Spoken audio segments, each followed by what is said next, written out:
Você gosta de ler as notícias? Eu tenho uma notícia aqui comigo, do portal de notícias G1, 100 dias da invasão russa na Ucrânia. Essa é a matéria do dia 3 de junho, semana passada. Tem outra notícia aqui comigo, também do portal G1. Terremoto de magnitude 6,5 atinge fronteira do Peru com o Brasil. Matéria do dia 7 de junho. O maior terremoto no Brasil nos últimos 70 anos, há 3 dias atrás. Tenho também outra notícia aqui comigo, agora da BBC News. A matéria diz o seguinte: a pior crise humana registrada pela ONU em mais de 80 anos. No oeste africano, nós temos a pior seca na Somália nos últimos 40 anos e 13 milhões de pessoas passando fome na Somália, Etiópia e Quênia. Essa notícia é de 2017, mas essa situação não mudou. Passaram-se 5 anos e essa seca continua e a fome se agravou. Tenho ainda uma quarta notícia, publicada ontem pela CNN. Diz assim: guerra na Ucrânia ameaça ondas sem precedentes de fome e miséria. Isso foi publicado ontem. O secretário-geral da ONU concluiu dizendo: não se engane, nenhum país ou comunidade ficará intocado por essa crise de custo de vida. Agora quero ler um outro texto. Quando, porém, ouvirdes falar de guerras e rumores de guerras, não vos assusteis. É necessário assim acontecer, mas ainda não é o fim. Porque se levantará nação contra nação e reino contra reino, haverá terremotos em vários lugares e também fomes. Estas coisas são o princípio das dores. Notícias atrás de notícias, de mal a pior. Guerras, terremotos e fomes. Nós temos conhecido o conflito na Ucrânia, a pior crise militar na Europa desde a Segunda Guerra Mundial. Tem afetado todo mundo e todo mundo está acompanhando a situação. Nessa semana tivemos o maior terremoto no Brasil dos últimos 70 anos, no estado do Acre. Passamos pela pior crise humanitária dos últimos 80 anos na África, com 13 milhões de pessoas passando fome. E por aí vai. Há 20 séculos atrás, um homem predisse todas estas coisas. Não um homem comum, um homem único, incomparável. Nessa manhã eu preciso falar algo para você, eu preciso. E eu preciso da sua atenção também, porque o que nós temos para falar aqui é importante e fala a respeito também de você. Esse homem que predisse todas estas coisas foi Jesus. Hoje nós vamos ler Marcos capítulo 13, versículos 1 ao 13. E nós vamos ver com que autoridade Jesus falou todas estas coisas. O tema da nossa mensagem é: temos necessidade de perseverança. Perseverança significa permanência, constância, continuidade. Quando lemos a Bíblia sobre os últimos dias e os eventos que acontecerão nos últimos dias, nós só podemos afirmar: temos necessidade de perseverança. E talvez alguém diga: com que autoridade você vai falar sobre esse assunto? Qual a sua autoridade para falar sobre coisas que estão acontecendo em todo o mundo ou que devem acontecer em todo o mundo nos últimos dias? Marcos, capítulo 13, versículos 1 e 2, diz assim: ao sair Jesus do templo, disse-lhe um de seus discípulos: Mestre, que pedras, que construções! Mas Jesus lhe disse: vês estas grandes construções? Não ficará pedra sobre pedra, que não seja derribada. Jesus disse isso, passaram-se 40 anos, E essa profecia cumpriu-se pontualmente. O general Tito invadiu Jerusalém, general Tito, filho do imperador Vespasiano, e destruiu o templo de Jerusalém. Templo construído de mármore branco e ouro. E a história registra que quando os romanos invadiram Jerusalém e atearam fogo no templo, o ouro das paredes derreteu e escorreu como líquido. E ele solidificou entre as pedras de mármore. Então os romanos foram tombando pedra sobre pedra para retirar aquele ouro que havia derretido. Jesus disse: não ficará pedra sobre pedra que não seja derribada. Aquele templo demorou 46 anos para ser construído. Ele era a maior obra arquitetônica do mundo naquela época. Jesus predisse a destruição daquele templo que parecia indestrutível. 40 anos se passaram e a palavra de Jesus se cumpriu pontualmente. Então, se alguém considerar com que autoridade você vai falar sobre essas coisas, nós dizemos, nós falamos na autoridade de Jesus. Então, nós vemos que no versículo 3 e versículo 4, nós vamos ler. Alguns discípulos vêm até Jesus e perguntam duas coisas. Versículo 3 diz: no Monte das Oliveiras, defronte do templo, achava-se Jesus assentado quando Pedro, Tiago, João e André lhe perguntaram em particular: dize-nos, quando sucederão estas coisas? Que sinal haverá quando todas elas estiverem para cumprir-se? Esses discípulos se aproximaram de Jesus e perguntaram: quando e que sinal haverá quando essas coisas estiverem para acontecer? Então nós vamos partir do seguinte ponto. Quais sinais nós teremos? Quais serão os sinais? E nesse texto temos 6 sinais do fim dos tempos. Versículo 5 e versículo 6, o primeiro sinal, falsos profetas. Jesus disse, então Jesus passou a dizer-lhes: vede que ninguém vos engane. Muitos virão em meu nome dizendo, sou eu, e enganarão a muitos. Não é interessante que o primeiro sinal do fim dos tempos são os falsos profetas? Jesus poderia começar dizendo sobre guerras, né? Vede que ninguém vos engane, haverá guerras e rumores de guerras. Seria mais chamativo, mas talvez não seria mais urgente. O primeiro sinal do fim dos tempos são os falsos mestres, falsos profetas e falsos messias. Então quero citar alguns números aqui. Desde o dia em que Jesus disse, vede que ninguém vos engane, apenas entre o povo judeu, nós temos o registro de 10 homens que se auto-intitularam o Messias, desde o primeiro século até poucos anos atrás. 10 Messias judaicos, falsos, enganados e enganadores.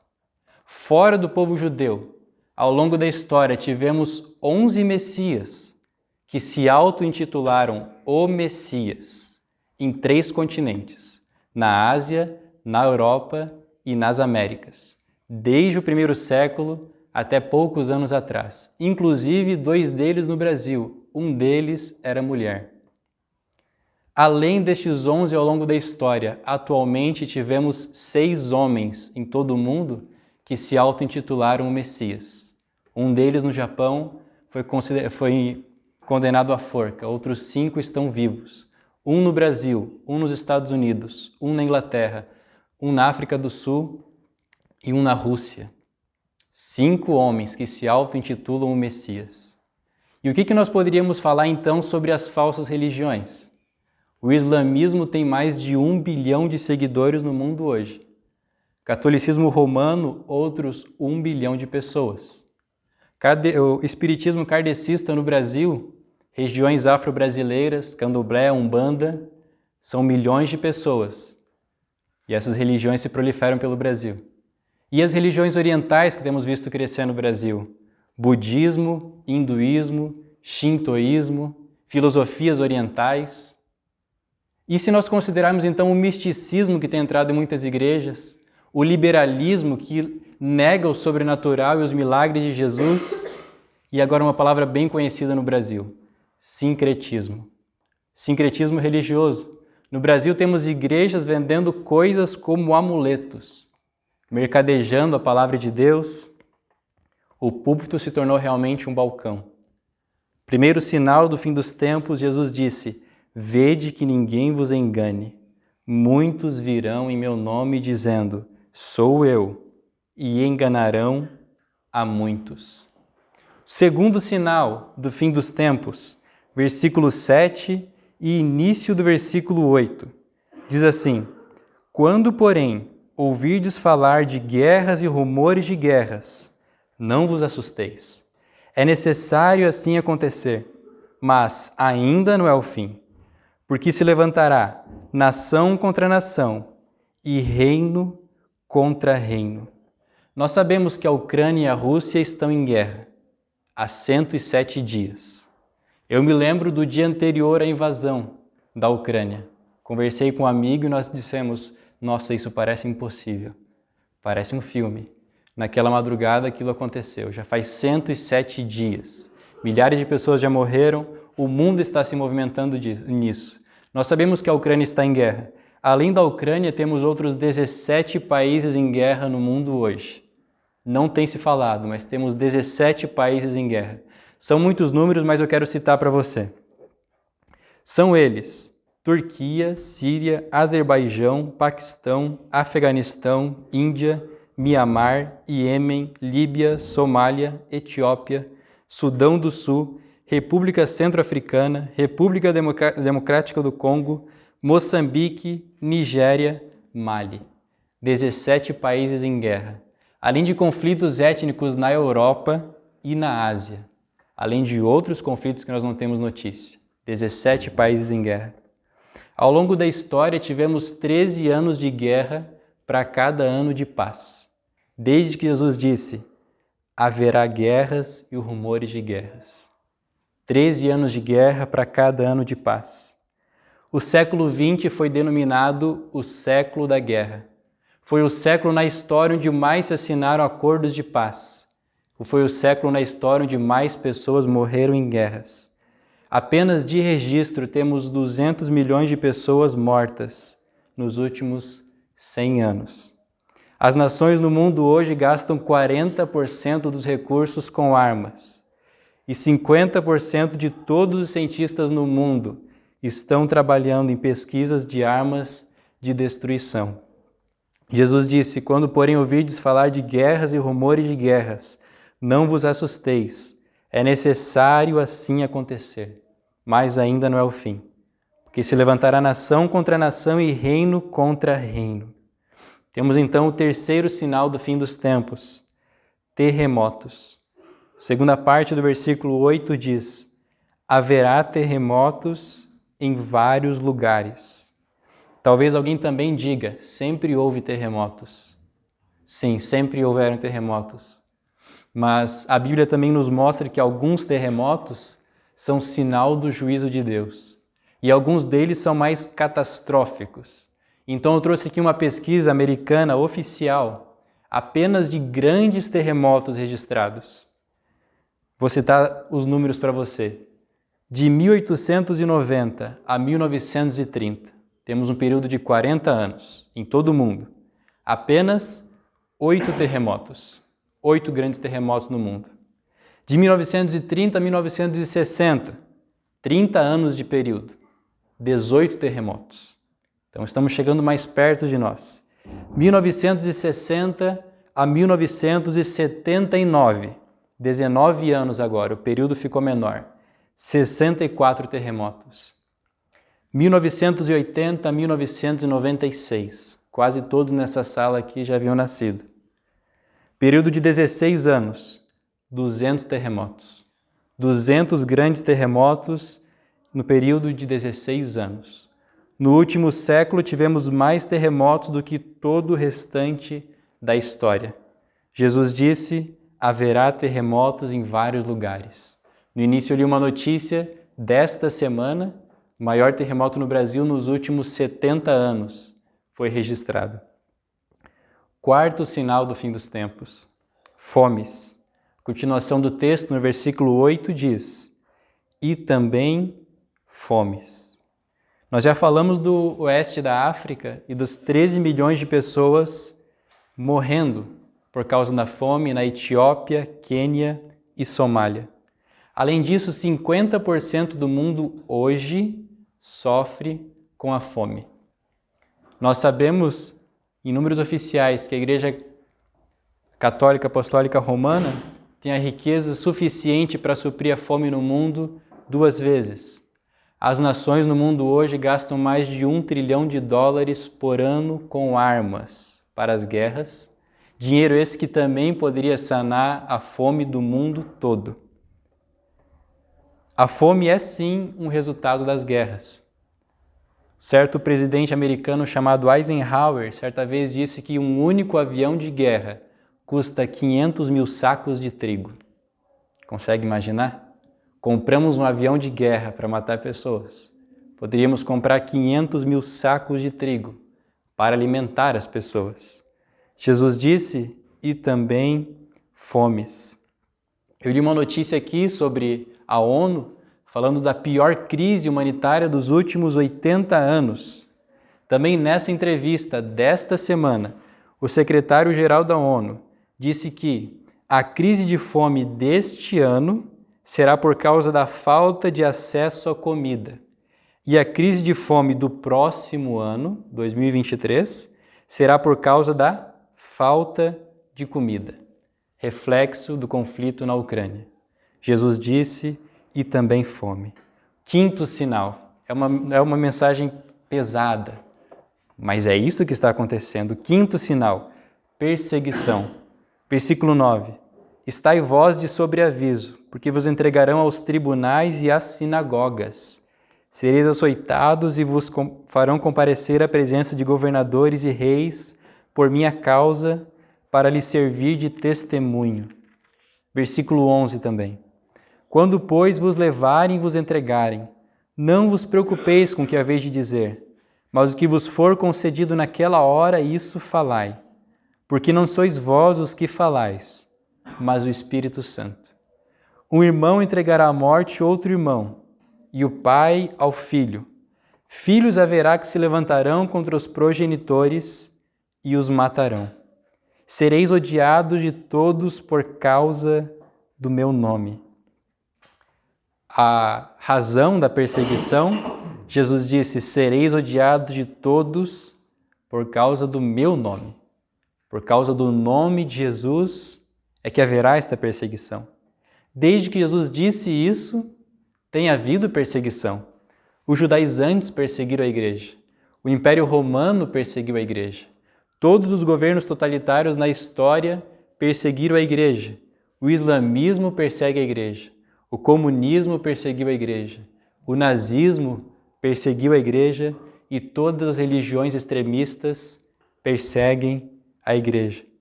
No século XX, tivemos o maior número de mártires da história. Essa é uma frase bonita, mas significa que tivemos o maior número de cristãos mortos por causa da sua fé nos últimos 100 anos do que em toda a história. Tem aqui também um número oficial, a Portas Abertas, organização cristã, registrou que quase 5 mil cristãos foram mortos em 2021 por causa da sua fé. Outros 4.700 foram presos por causa da sua fé, além daqueles que nós não temos nenhum registro. No dia 5 de junho, domingo passado, uma igreja na Nigéria foi atacada. Homens detonaram bombas dentro do lugar e depois atiraram nas pessoas. Até o momento temos 50 mortos. Jesus disse, sereis odiados de todos por causa do meu nome. E então, graças a Deus, o sexto sinal, a pregação do Evangelho. Versículo 10. Mas é necessário que primeiro o Evangelho seja pregado a todas as nações. Amém. Jesus disse, mas é necessário que o Evangelho seja pregado a todas as nações. Também tem alguns números para citar para você. Do século IV ao século VIII, o Evangelho alcançou a Europa Ocidental, apenas. Do século VIII ao XVI, o norte da Europa e Europa Oriental. Do século XVI em diante, o Evangelho chegou às Américas e missionários foram enviados pelo mundo todo. Atualmente nós temos em torno de 1.600 idiomas que ainda não foram alcançados pelo Evangelho. O Senhor disse que será pregado o Evangelho a todas as nações. Então hoje temos em torno de 1.600 idiomas não alcançados. A Wycliffe, organização cristã norte-americana, diz que nos próximos 3 anos, isso é, 2025, teremos começado um trabalho missionário em cada idioma conhecido no mundo. Temos 3 anos para quase completar, talvez, a grande comissão. Jesus disse, mas é necessário que primeiro o Evangelho seja pregado a todas as nações. Esse texto, no relato de Mateus, termina dizendo assim, então virá o fim.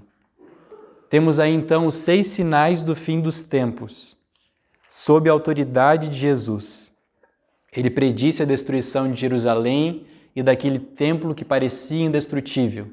Jerusalém foi destruída e o templo também. Ele disse, não ficará pedra sobre pedra. Os invasores tombaram pedra sobre pedra. Jesus tem autoridade. Mas o que tudo isso tem a ver comigo? De que maneira essas coisas influenciam na minha vida e no meu dia a dia? Ouvimos de guerras, de fomes, de terremotos, coisas tão distantes de nós. Nós aqui também. Você que assiste a transmissão aí também. Quero considerar algumas coisas com você. Em primeiro lugar, você precisa tomar uma decisão. E aqui está o momento que eu quero ainda mais a sua atenção. Você precisa tomar uma decisão e você precisa me dizer quem é Jesus. Esse Jesus que predisse esses eventos, esse Jesus que marcou a história. Quem é esse Jesus? Será ele apenas um homem entre todos esses muitos messias que nós citamos aqui? 11 lá, 10 aqui, 5 hoje. Será ele apenas mais um homem? Ou será que ele é diferente? Quem é esse Jesus? Então você tem 3 alternativas, que são muito conhecidas, eu quero citar para você. 3 alternativas sobre quem é Jesus. Primeira alternativa, ele era um lunático, um louco.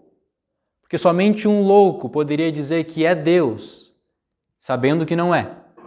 Ele estaria fora de si, falou muitas coisas fora de si, e escreveram essas coisas, e muitas pessoas creram nessas coisas. Primeira alternativa, você pode dizer que Jesus era apenas um louco. Mas você precisa concordar comigo de que Jesus nunca falou como louco. De que os discursos de Jesus são estudados em toda a história por pessoas que nem creram nele. Jesus é o maior líder da história. Se passaram 20 séculos e ele é o maior líder da história. Ele não era um louco. A segunda alternativa, ele era um mentiroso. Porque ele sabia que não era Deus e disse que era Deus. Então ele era um mentiroso. Assim como esses falsos messias, que de repente disseram que um anjo apareceu para ele dizendo, você é Messias? Então talvez Jesus fosse apenas um mentiroso, sabia que não era Deus e disse que era Deus. Essa é a segunda alternativa. Mas você também precisa concordar comigo de que Jesus não era nenhum mentiroso. Ele era a própria verdade. Ninguém nunca falou como Jesus. Ninguém nunca agiu como Jesus. Ninguém nunca fez as coisas que Jesus fez. Ninguém operou os milagres que Jesus operou, porque só Deus poderia fazer aquelas coisas. Ninguém predisse 20 séculos de história e cada coisa se cumpriu pontualmente. Então Jesus não era um mentiroso. Nós chegamos então à nossa terceira alternativa de quem era Jesus. Ele era de fato quem disse ser. Jesus se reconheceu como Filho de Deus, e ele o é. Jesus é Deus.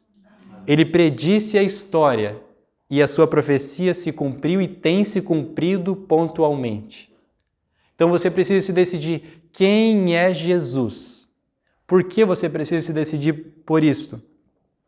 A Bíblia tem 300 referências sobre a primeira vinda de Jesus. 300 referências. Em todo o Antigo Testamento.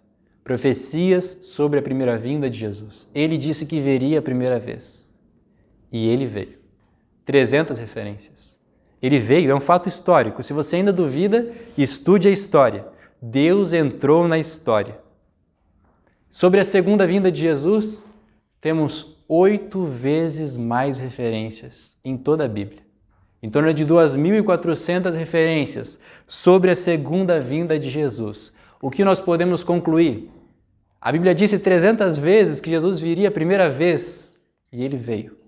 Fez tudo o que disse que faria. E ele disse, eu voltarei. 2.400 referências. Ele virá. Ele virá uma segunda vez. Estes são os sinais que ele disse, que antecederiam a sua vinda. Vimos 6 sinais, todos se cumprindo. Notícias dos jornais desta semana, concordando com o que a Bíblia está dizendo. A Bíblia, esse trecho de Marcos escrito há 2.000 anos atrás. Sim, Jesus está vindo. Então você precisa decidir quem é Ele. Agora, de que maneira isso nos influencia? Todo esse discurso de Jesus termina dizendo: aquele, porém, que perseverar até o fim, esse será salvo. Temos necessidade de perseverança. Irmãos, quando nós consideramos esses 6 sinais, guerras, terremotos, fomes, perseguição, falsos mestres, então temos a pregação do Evangelho, mas estes 5 sinais assustadores, você não é tentado a ficar ansioso e pensar o que será de mim? Deixa eu fazer uma pergunta para você. Se você soubesse que um banco está falido, você colocaria todo o seu dinheiro, todos os seus bens nesse banco, nessa poupança, sabendo que esse banco não vai lhe devolver o dinheiro? Certamente eu penso que você não colocaria o seu dinheiro ali. Se você soubesse que o barco está furado, você entraria nesse barco para cruzar um grande mar? Não, você não entraria. Esse banco falido é esse mundo que nós vivemos. O barco furado é esse mundo que nós vivemos. Você vai colocar todos os seus bens, toda a sua vida, nesse mundo que nós vivemos? Ou você será daqueles que perseveram até o fim e aí alcançam a salvação? Jesus disse, eu não deixarei vocês órfãos. Eu vou preparar um lugar, então voltarei e vou levar vocês para mim mesmo. O objetivo de Jesus de dar esse discurso sobre o princípio das dores, se você olhar bem para o texto, você percebe que o objetivo dele era deixar os discípulos alertas. Ele não estava se ocupando de assustar os discípulos. Não, ele não queria assustar os discípulos, mas ele queria deixar os discípulos alerta. Nós vemos ele dizendo assim, no versículo 7, Jesus termina dizendo, mas ainda não é o fim. Então ele está começando a avisar. Versículo 8 termina dizendo, estas coisas são o princípio das dores. É como se disséssemos o princípio do fim. E ele termina o discurso dizendo, aquele que perseverar até o fim, esse será salvo. Então ele está avisando sobre o fim. E ele começou o discurso dizendo, vede que ninguém vos engane. O objetivo de Jesus é que esses discípulos aqui não fossem enganados e perseverassem, continuassem até o fim. Esse é o objetivo de Jesus hoje, é nos avisar. E ele pode dizer, eu avisei vocês, vocês estavam avisados, eu quero que vocês perseverem até o fim. Vocês enfrentarão essas coisas. Então, eu quero ler o versículo 33 desse capítulo 13. No mesmo discurso, Jesus está dizendo, estai de sobreaviso, vigiai e orai, porque não sabeis quando será o tempo. Versículo 37, o que porém vos digo, digo a todos, vigiai. Deixa eu fazer outra pergunta. Se Jesus viesse agora e interrompesse essa transmissão, se Jesus viesse agora e interrompesse a nossa rotina, interrompesse nossos planos, e você se apresentasse diante de Jesus, o que você teria para dizer? Será que eu teria lamentações e pedidos de desculpas? mas seria tarde demais? Ou será que eu teria agradecimentos e louvores, porque finalmente chegamos àquele dia? Se Jesus viesse agora, o que eu teria para dizer? Jesus disse: o que porém vos digo, digo a todos, vigiai. A Bíblia nunca falou, fique tranquilo, descanse, Jesus está voltando. Nós não encontramos isso na Bíblia. Todas as vezes que a Bíblia fala sobre a segunda vinda de Jesus, ela diz: vigiai, estai apercebidos, fiquem atentos. Jesus não teria a necessidade de dizer que ninguém vos engane se não viesse nenhum enganador. Ele não teria necessidade de dizer vigiai se nada estivesse para acontecer. Mas sempre quando a Bíblia fala sobre o fim dos tempos, ela diz vigiai. Agora nós sabemos então o que deve acontecer em breve e o que está acontecendo. A minha última pergunta é: de que maneira você viverá até esse dia que está tão próximo? Hoje é o último dia da sua vida, daqui para frente. De que maneira você viverá? Hoje não é apenas mais um dia. Hoje é um dia importante. De se tomar uma decisão, de sondar o coração e perceber as inclinações. E perceber, tenho vigiado ou não tenho vigiado? Sabendo dessas coisas, de que maneira eu devo viver até este dia que está tão próximo? Por último, quero ler o versículo 26. Para aqueles que creem em Jesus e seguem a Jesus, maravilhoso versículo. Versículo 26 do capítulo 13. Então verão o Filho do Homem vir nas nuvens com poder e glória. E ele enviará os anjos e reunirá os seus escolhidos dos quatro ventos, da extremidade da terra até a extremidade do céu. Logo veremos, irmãos, o Filho do Homem vir sobre as nuvens. A Bíblia diz, com poder e glória. Em sua primeira vinda ele veio como servo sofredor. Em sua segunda vinda ele vem como Senhor, Rei, glorioso e poderoso. Vamos orar? Jesus, Tu és o Senhor. Nós te agradecemos porque o Senhor nos predisse todas essas coisas. O Senhor nos deixou avisados. Nós te agradecemos porque nós já somos Teu povo, Senhor. Pedimos a Ti, Senhor, por perseverança. Pedimos pela Tua graça, Senhor, para passarmos pelos dias que temos enfrentado e continuarmos, Senhor. Queremos chegar até aquele dia em que veremos o Senhor vindo nos buscar, Senhor. Nosso coração clama Maranata. E nós pedimos a Ti, Jesus, coloca em nosso coração cada vez mais um Maranata. Que esta seja a nossa vida e o nosso viver, Senhor. Viver a cada dia esperando aquele dia, Senhor. Viver a cada dia, Senhor, em comunhão tão íntima contigo, Senhor. Não tendo do que se envergonhar, Senhor. Nós te louvamos e reconhecemos, Tu és o Senhor. Tu és o Messias verdadeiro, Filho de Deus, o próprio Deus que veio a nós. No nome de Jesus nós oramos, Senhor. Amém. Amém. Considere essa mensagem, considere essa palavra e se decida. Quem é Jesus?